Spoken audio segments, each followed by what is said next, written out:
Welcome to the NPC Energy Podcast. We're setting off on another simulated journey today, exploring those weird, kind of unsettling edges of reality. Or what we think is reality. Exactly. And today's journey, it's into something that's, well, blown up online. TikTok, NPC streaming. Right, yeah. It's definitely caught a lot of attention. We've got these anonymous sources, really detailed stuff, exploring this whole thing. Our mission, is to kind of unpack it, figure out where it came from. And maybe what it says about us, right? Wait. About technology and, well, humanity. Totally, because you see these streams, you hear the repetitive phrases, the sort of canned reactions. It's almost robotic. Mm-hmm. And you have to ask, what are we actually watching here? Is it just some, quirky internet thing? Or is there something deeper, maybe a bit unsettling under the surface? Let's get into it. Let's explore the whole ice cream so good and gang universe. Sounds good. It's fascinating right off the bat just how unexpected it is. Yeah, I mean, a trend pops up, seems totally absurd, but then it grabs people. And their wallets, importantly. Right. It makes you think, okay, what's the connection here? What are people actually responding to? Okay, so let's break it down first. For anyone who maybe hasn't fallen down this specific rabbit hole, What is an NPC streamer? So basically, it's a content creator, usually on TikTok Live, and they deliberately act like NPCs from video games. NPCs, non-playable characters. Yeah. Like the background people in a game. Exactly. Think The Sims or Grand Theft Auto, maybe Skyrim, those characters. They often have set phrases, repetitive actions, very specific reactions if you interact with them. Okay. These streamers, they're doing that on purpose. So they take those background characters and kind of put them front and center. Yeah.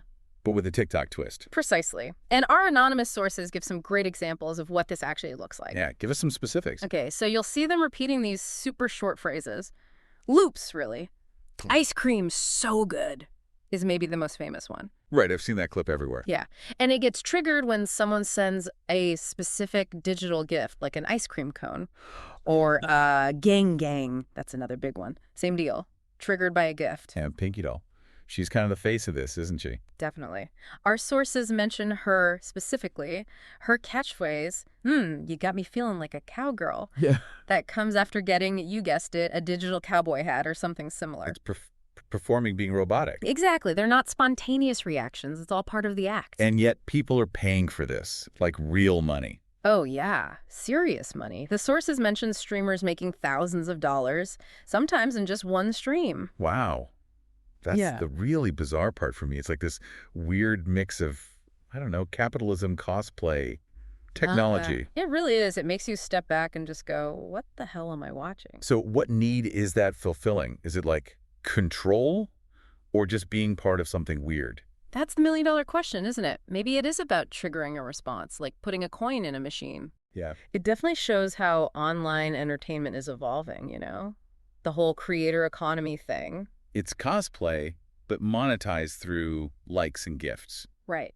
And the live stream tech, the digital gifts, it allows this instant feedback loop. You pay, you get the reaction right away. Which is different from, say, traditional theater or performance art. Totally. The audience isn't just watching, they're making the performance happen with their money. That flips the whole dynamic. So who are the big names? The glitch babies, as our sources maybe call them. Well, Pinkydoll is definitely number one. The sources call her the Canadian NPC queen. Well, She blew up in 2023. Known for reacting super fast, those signature phrases, and that kind of blank stare. That every night I dream of the void look. adds to the whole uncanny thing, right? Absolutely. But she's not the only one. No. Who else is doing this? Our anonymous sources mentioned Cherry Crush, Model Yummy, Gang Girl, others too. And the common thread is just Right. repetition. Pretty much. Repeating behaviors stuck in these loops. It's performance through predictability. Okay, so where did this even come from? The sources had that Geek Note section trying to trace the origins. Yeah, that note's pretty interesting. It points to a few potential influences. Like what? Well, first, the obvious one. Actual video game NPCs. We've all seen them, right? Yeah. The limited dialogue, the repetitive walking paths. Yeah, definitely. So it connects that programmed behavior to what we're seeing on TikTok. Makes sense. Okay, what else? Second, it mentions the economic model of cam girls. Ah, Which, has often used digital gifts for interaction and payment for a long time. So viewers paying for attention or a specific performance isn't totally new in that online space. right. So gaming meets that monetization model. Anything else? Yeah, performance art. Which might sound like a stretch. A little bit, yeah. Marina Abramovich meets TikTok. Kind of. The note makes that comparison. Both involve the performer setting rules and the audience interacting within them. But here, obviously, it's all mediated by technology, by the app, the GIFs.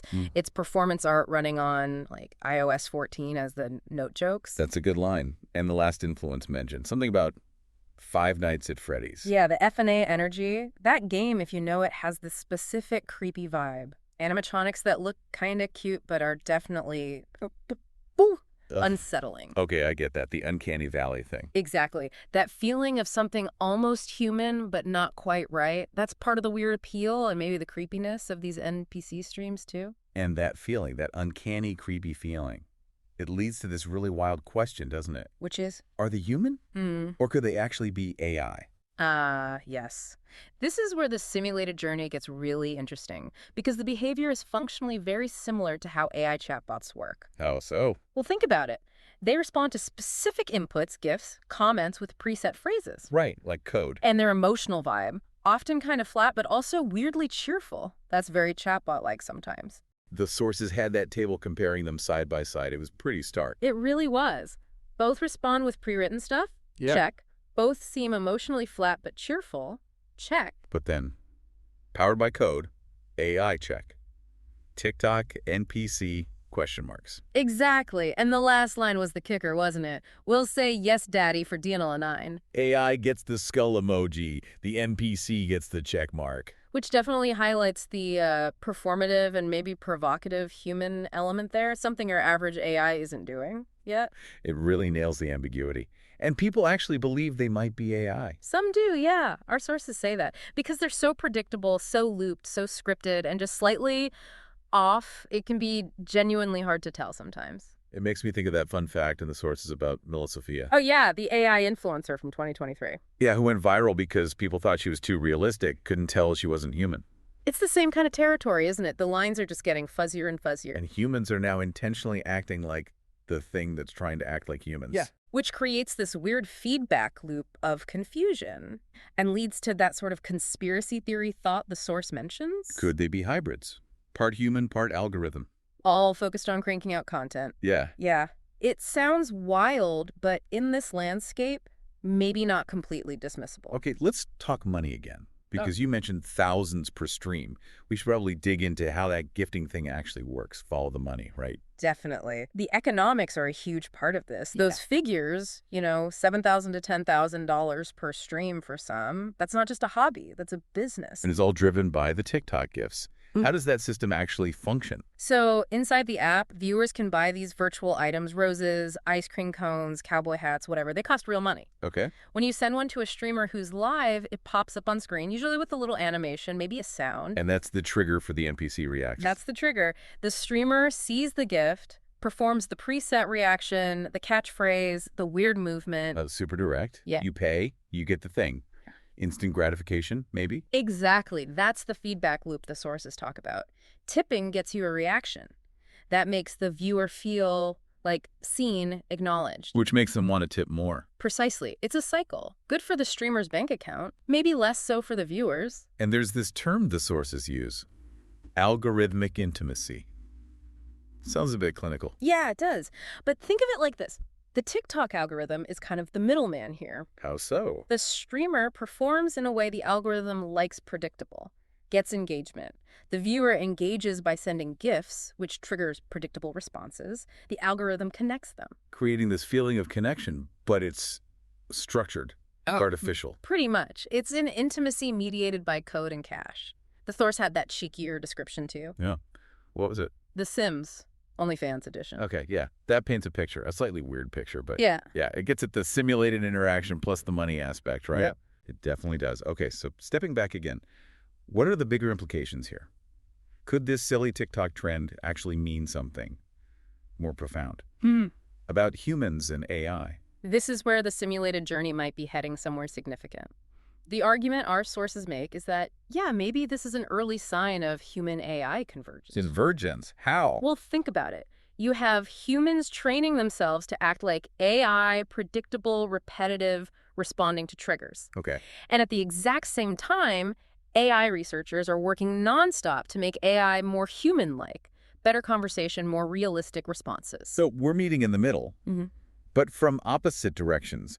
Humans becoming more bot-like for fun and profit, Yeah. while bots get better at faking being human. That's the idea, and if both keep going, eventually could you even tell the difference between a human acting like a perfect bot and a bot acting like a perfect human? Whoa.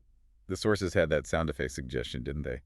Loading identity, error 404. Yeah, that captures it perfectly, that potential future blurriness. It reminds me of that Elon Musk tweet that sources mentioned, the whole "we are already cyborgs" thing. It feels relevant here, doesn't it? It really does. And the idea that NPC streams are like the beta test for that cyborg future, that's provocative. It makes you wonder, yeah, are these just funny streams, or are they accidentally showing us where the human-machine boundary might just dissolve? Okay, let's zoom out one last time. What about the cultural meaning of this? What does it say about us right now? Our sources ask some big questions there. Is this like peak late-stage capitalism, where literally any behavior can be turned into content and sold? Or is it performance art? Just a really weird digital version of it. Or maybe it's just the attention economy taken to its absolute extreme. Do whatever it takes, however bizarre, to get those eyeballs and keep them. There was that philosopher quote too, Baudrillard.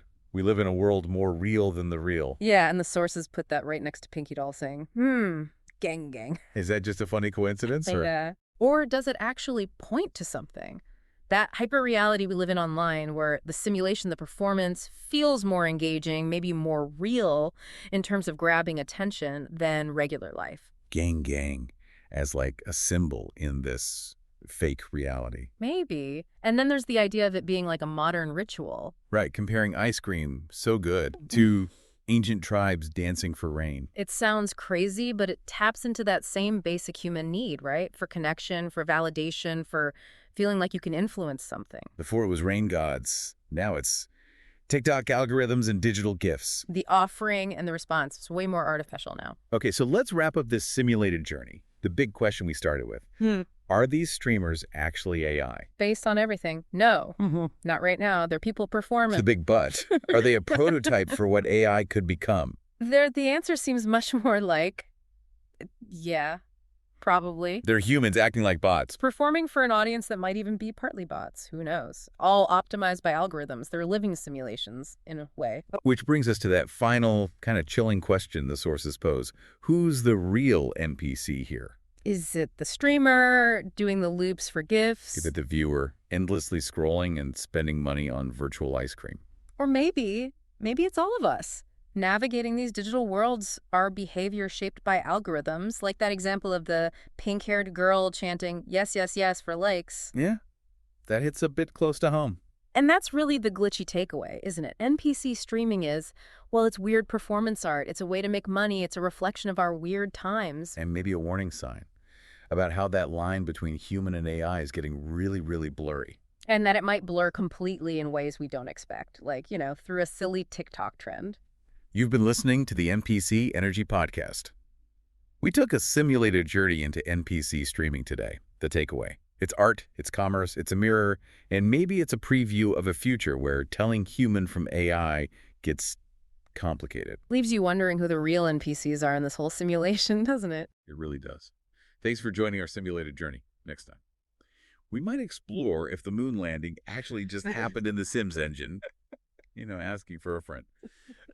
Anyway, like, rate, subscribe, prove you're human before the NPCs take over.